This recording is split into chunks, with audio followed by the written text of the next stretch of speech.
Welcome to Fort Wainwright. Today, soldiers come here to learn how to fight and survive in the brutally cold Arctic terrain. But before World War II, this base was just a remote military outpost known as Ladd Field.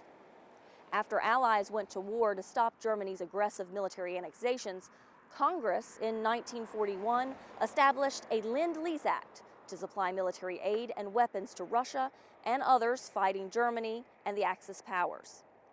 Ladd Field, right here, was the final transfer point for that program.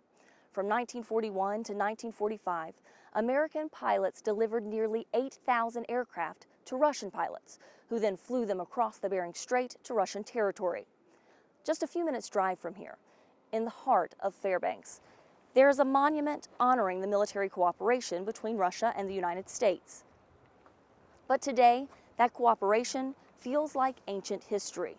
Russia is now the aggressor in Europe, its deadly invasion of Ukraine condemned by much of the world.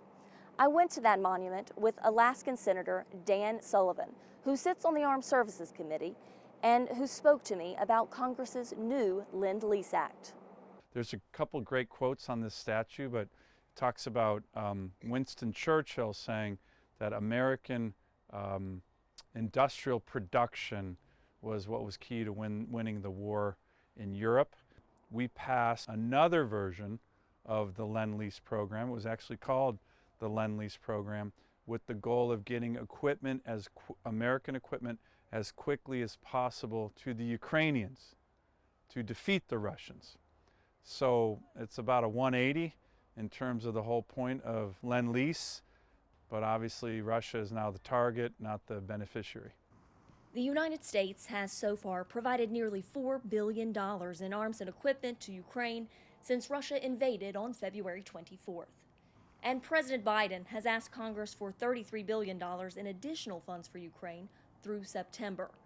Carla Babb, VOA News, Fairbanks, Alaska.